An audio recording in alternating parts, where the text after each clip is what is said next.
Hello, friends. Welcome to Creative Medicine.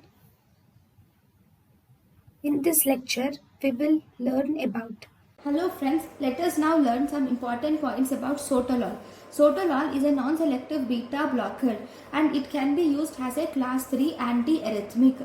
This will delay the atrioventricular conduction. It will block the potassium channels and thus prolong the action potential duration. It will also prolong the QT interval, thus increasing the risk of Torsades de Pointes. If you see the pharmacokinetics, it is insoluble, lipid insoluble, incompletely absorbed orally.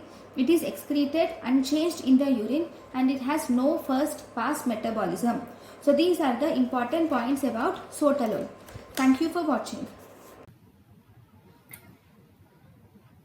Thank you and thank you for watching.